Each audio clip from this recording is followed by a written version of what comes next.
My name is Nick. I've been a member of Gateway for about 3 years now. Jesus separated me from alcohol on April 1st, 2024. It was a very real experience.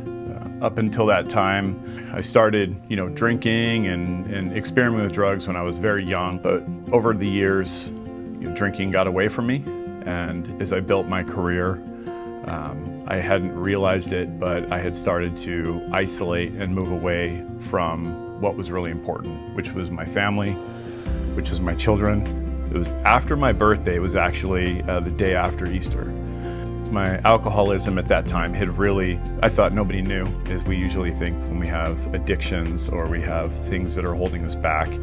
But the people that love us can always see, and everything had culminated into just the darkest place that I've been. I'm like, okay, well, thinking something has to change. I knew something had to change. I went home and I kept drinking, even when I knew I couldn't continue. I woke up the next day, April 1st, and I went down. I was sitting downstairs in my living room, and my kids and my wife were in the other room, and they were just proceeding with their day, just being completely living separately. And it was in that moment that Jesus spoke to me. It was real, and it was simple.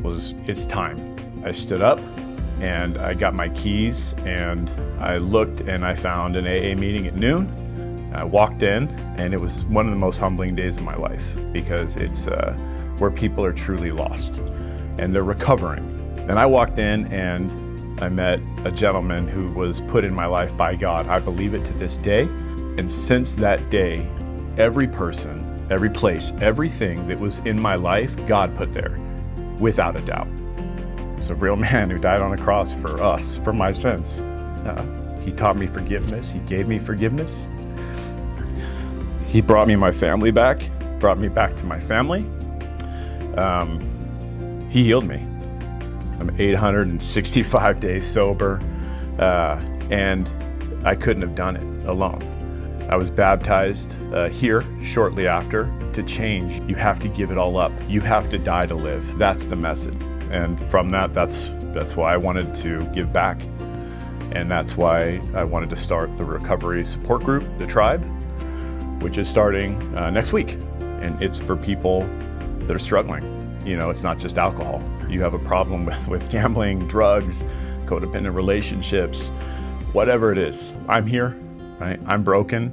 There's other people that are broken, and we can do it together. Just point to Jesus every step of the way.